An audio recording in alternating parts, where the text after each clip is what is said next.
This is Woodruff Family Wisdom coming back to you today on the subject of hindrances to communication. And today we're going to talk about how to talk low and slow. That is correct. Today we're going to be dealing with two important hindrances to communication, which is tone and emotional and more or less emotional memories. But I think you have a disclaimer. Our disclaimer today is that we want to let you know that we're not licensed practitioners, LPCs, but we have been trained by LPCs, and we've served in the ministry and ministered to couples as well as premarital couples for years. And we have 42 years of friendship and 38 years of marriage. That's correct, honey. Mm-hmm. And we just want you to know that we have your best interest at heart when it comes to your relationship.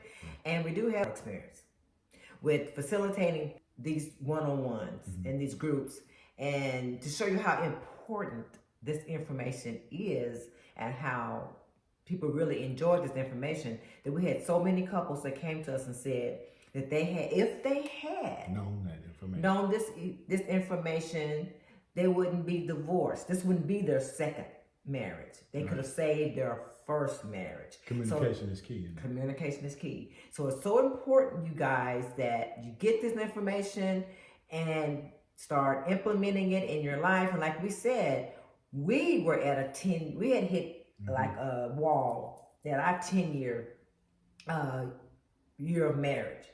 And if it wasn't for this information, we may not be sitting here today. Right. So it's very important, because communication is kindness. It's kindness. And if you don't remember anything from this lesson, to remember that we gravitate to what brings us pleasure and we withdraw from what brings us pain. With that in mind, we're going to go to our memory verse today, and there it is, Proverbs 17 and verse 14, and it reads, "Don't be one who is quick to quarrel, for an argument is hard to stop, and you never know how it will end, so don't even go down that road." And what do we say about that? Just don't do it. Just don't do it. Just don't do it. So, with that in mind, you can get your own Just Don't Do It tea at 𝒶𝓂𝑜WN.com. That's 𝒶𝓂𝑜WN.com. And get your friendly reminder, passion.com. Right. 𝒶𝓂𝑜WN.passion.com, and get your own friendly reminder to just don't go down that road. All right. So like we said, today we're going to be dealing with two hindrances to effective communication. And that is tone. And tone, a lot of times when you say tone, people think, man, you just talk so loud. I can't hear you for the screaming, and you just so loud. But there's subtle tones. You have the aggressor, and then you have the passive aggressor. Right. Which that person who may not ever say anything, but just walk away. They may not say anything to you for all day. It might be that ticking time bomb you don't know about. It's probably a ticking time bomb, but they probably won't say anything for 2 or 3 days, and they'll walk around the house and you'll say, "Are you okay?" "Yeah, I'm fine." "Are you okay?" "Yeah, I'm cool. I'm good." But they're really not good. They're really not good at all. So we're dealing with tone, and we're dealing with emotional memories.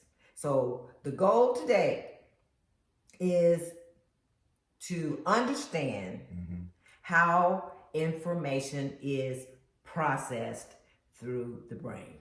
Right. And honey, I think you're going to help us with that. We're going to deal with, it's called a triune brain. So you got the thinking brain and you have the emotional brain, but you also have the survival brain. But before you can even get to the thinking brain, you have to go through the survival part of the brain as well as the emotional part of the brain. And there's two questions that oppose you, or that those brains will ask. The emotional brain, or the survival brain, will ask if it's safe and will we survive. Is it safe and will we survive? And then the emotional part of our brain will say, is it pleasurable, desirable, and trustworthy. That's really amazing because, based on what you say to me, if it's pleasurable, I'll be drawn to you. And be drawn to me. But if it's not pleasurable, You withdraw. I'm going to withdraw. Right. That's when you go to your she shed and he goes to the man cave. And then too, when you talk about that tone, right? If my survival part of my brain says, "Oh, this is not a safe environment," I see this as a fight or whatever, then I'm in fight or flight mode, and so I'm not seeing that as safe. Again, that brain is going to ask, "Is it safe? And will I even survive?" Right. So, and again, you're either going to be drawn together or you're going to withdraw. So it's got to be low and it got to be slow. And a lot of times people say, it's not what you said, Okay, here we go. it's how you said it. Okay, so going back, the thinking brain, it asks, is it reasonable? Is it logical? Is it really there? If something is deemed reasonable, logical, and present by our thinking brain, then we embrace it as real. Good. But a lot of times it's distorted through the other, the emotional and the survival brain before we ever get to the logic. So we're trying to make sure that we have great communication so we can get to our logical side, to both sides of the story, all different perspectives, to make sure that before we deem it real, and we can discuss it. Right. So to sum all of that up, every time someone says something to you, if me and Honey was having a discussion right now, my brain is trying to say, is this a fight or do I need to flight? Do I gravitate towards him or do I withdraw from him? Right. So he's trying to understand and process this information. So now our communication styles has made it safe for you, right? Right. And this is all in an endeavor to bring pleasure in our relationship. Now we open for understanding and logic and to discuss it. Right. So go back and visit the speaker listener technique that we gave you to use in order to have these difficult conversations. We don't have to communicate like this all the time. But the one thing the speaker listener technique does is seek understanding. It seeks understanding. And it makes it slow to speak, and it cuts off our thinking brain so that we can process the information correctly, whether it's a fight or a flight, or is it something of danger? Right. A popular group back in the day said that all they need from you is understanding. Okay. So just remember that. So, and I think that one scripture, that's Proverbs 14:29. Okay.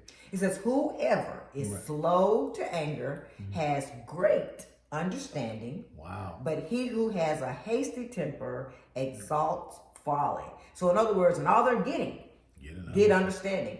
Understand how information is processed. So to remember that every time your spouse or someone says something to you, don't be slow to speak, because let your brain go through these 3 phases and process it. You know how sometimes you'll say, somebody say something and you'll say, oh, girl, I thought you were saying something. I was going to jump on that. You better be glad you told me, got me straight on that. Right. Because the brain is already in the fight mode. And plus you're listening at 500 words a minute while that person's speaking at 125. So you have to pull those thoughts back down and listen to where this person's coming from, because it might not be what you think it is at all. Right. So on that note, I think we'll go to our think it through. Because like you said, our brain thinks at 500 words per minute. Right, and we speak at 125. Right. So all while you're talking, my brain is going back into last year, last month, last week, and it's bringing up all these different situations and issues and events, and it's keeping me from processing the event at hand. Right. So and it's based on history, right? Because those are things that I know to look out for, right? Because they didn't bring me pleasure before. So you're scanning all of that, right? But what we're trying to do is put that emotional part of our brain and that survival part of our brain in check, not to distort the information I'm receiving right now, so I can make logical decisions based off the real facts. Right. So let's go into we're going to read this think it through. And based on those 3 areas of the brain, I want you to be listening to the think it through. When we get through, we're going to process it, and we're going to see how we can help this couple with their issue. Now here's the example. Bob grew up angry with his parents for not being the parents he wished he had had. They frequently urged him to be cheerful, to smile, and be happy, not like them. Privately, he decided never to show pleasure or happiness in their presence. Time passed. He grew up and made a lifelong commitment to Chris. Chris regularly needed to feel appreciated from Bob. Chris needed to feel like a source of pleasure to Bob. Instead, as soon as Chris asked Bob if he was happy, Bob withdrew. He could behave dutifully and responsibly, but he would never show happiness. Growing up, Chris had never felt like a source of pleasure to other family members either. Chris was allergic to Bob's response. Bob, on the other hand, was allergic to Chris' desire for him to show happiness. Each was allergic to the other's behavior. They could not sustain love or intimacy this way. Bob finally realized that he was withdrawing or withholding his positive feelings, his joy and happiness, and was really punishing both himself and Chris for his early anger at his parents. With this awareness, he chose to change. And when you think about changing, one of the things we looked at in changing is learning to use your words to convey emotions. And to say what you need to say. To say what you need to say. So we're going to go back and we're going to look at Chris and Bob's situation based on the fight, flight theory and how the brain processes information and tone and emotion. Those are the things that we're dealing with today. Right. How the brain processes information, and the main hindrance, the two hindrances is tone and emotion. Okay, so as we look at Bob and Chris, first thing we found out is that Bob has an emotional memory. Right. Because his parents was trying to teach him to be happy, not like them. They wasn't happy, but he was trying to teach Bob to be happy. But Bob had already made up in his mind, I'm not going to be happy. And you know what? He could have did that because all he saw was, I don't know how to express it. Right. The example that you showed me was not showing it, but you're telling me to do different, but you didn't show me how. Right. He didn't know how. Didn't know how. Right. So now Bob gets married, or he has a relationship with Chris, right? And so Chris now has a need to feel appreciated because she never felt appreciated. Yes, so now Chris has an emotional memory of not being There's somebody appreciated. else not appreciating me. Right. So now both of them have an issue here. We talked about last week, events versus issues. So if you want to think about event versus issues, this is a good underlying issue where they both had issues from their childhood. Right. Okay, so it's not about the event or what's happening right now. They have underlying issues if you want to go back and look at that lesson. Right. But we also see here, instead, as soon as Chris asked Bob if he was happy, Bob withdrew. So when Chris made a demand on Bob about his happiness, he withdrew. So that's a tone. Right. See, a lot of times you wouldn't think that's a tone because it's not screaming and yelling. Right. But it's a silent tone. So he went into himself.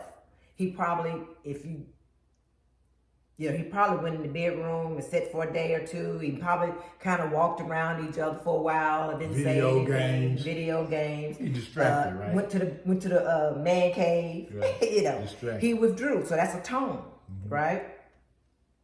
And he said, look, he could behave dutifully and responsibly. He didn't stop being responsible and doing what he needed to do. However, he didn't want to deal with the emotional part. The emotional part of it, right. He didn't want to deal with the emotional part. That's true.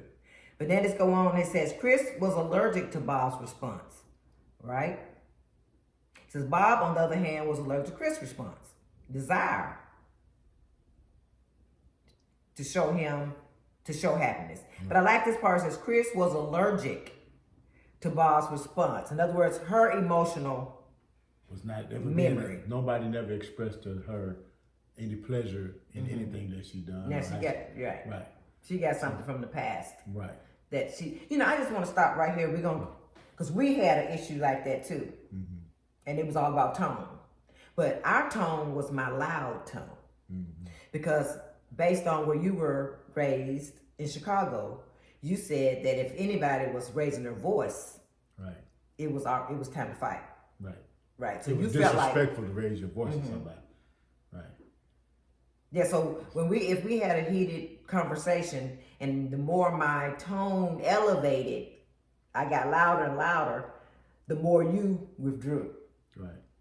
Because you knew you didn't want to fight your wife. Right. So the best thing you knew to do was just to withdraw. Right. So it was a tone. I had the loud tone, but you had the soft tone. Right. But it's a tone nonetheless. So whether it was passive or aggressive, we still have to deal with our tones. Right. Right. I had to learn to use stems like it bothered me when. I'm frustrated when. Right. Right. We're going to get into using our words instead of our emotions. Okay, so let's go down here. So it says, Bob finally realized that he was withholding his positive feelings. I love that. He finally realized. So that's the part of the brain we're trying to get to, our logic. Because at first, they were withdrawn from each other based on the fight, flight. 'Cause they saw it as a fight and a flight situation. Right. That's how they was processing it. Right. But finally, after a while, It wasn't safe.